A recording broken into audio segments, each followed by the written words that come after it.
পাকিস্তানকে সমর্থন।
হয়ে গিয়েছে।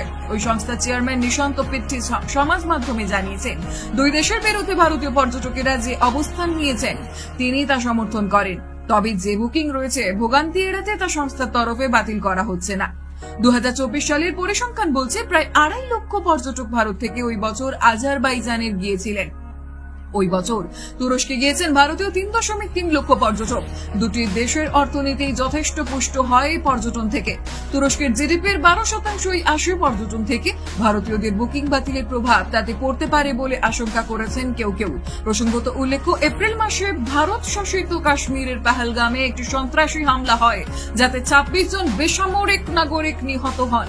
ভারত পাকিস্তানকে এই হামলার জন্য দায়ী করে এবং প্রতিশোধ নেওয়ার ঘোষণা করে। ভারত ও পাকিস্তান উভয়ই তাদের অবস্থান স্পষ্ট করে দিয়েছে। ভারত বলেছে তারা সন্ত্রাসবাদের বিরুদ্ধে লড়াই চালিয়ে যাবে এবং পাকিস্তানকে সন্ত্রাসীদের মদত দেওয়া বন্ধ করতে হবে।